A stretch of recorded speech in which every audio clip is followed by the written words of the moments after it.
చక్కగా దీపాలకు గంధము, కుంకుమ బొట్లు పెట్టి, ఆ తర్వాత ఒక్కొక్క పుష్పాన్ని పెట్టి, కుదిరితే కొన్ని అక్షతలు కూడా ఆ దీపాలకు సమర్పించి నమస్కారం చేసుకోవాలి.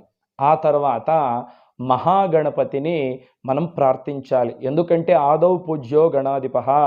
మనం ముందుగా తలుచుకోవలసింది, పూజించవలసింది గణపతిని కదా. ఓం శుక్లాంబరధరం విష్ణుం శశివర్ణం చతుర్భుజం ప్రసన్నవదనం ధ్యాయేత్ సర్వవిఘ్నోపశాంతయే అగజానన పద్మార్కం గజాననమహర్నిశం అనేకదం తం భక్తానాం ఏకదం తముపాస్మహే అని చక్కగా మొటిక్కాయలు వేసుకొని గణపతికి నమస్కారం చేసుకొని, స్వామి ఇప్పుడు చేయబోయేటువంటి పూజలో ఎటువంటి విఘ్నాలు రాకుండా నన్ను రక్షించు తండ్రి అని ఆ గణపతి విగ్రహం కానీ ఫోటో కానీ ఉంటే ఒక పుష్పాన్ని పెట్టి నమస్కారం చేసుకోండి.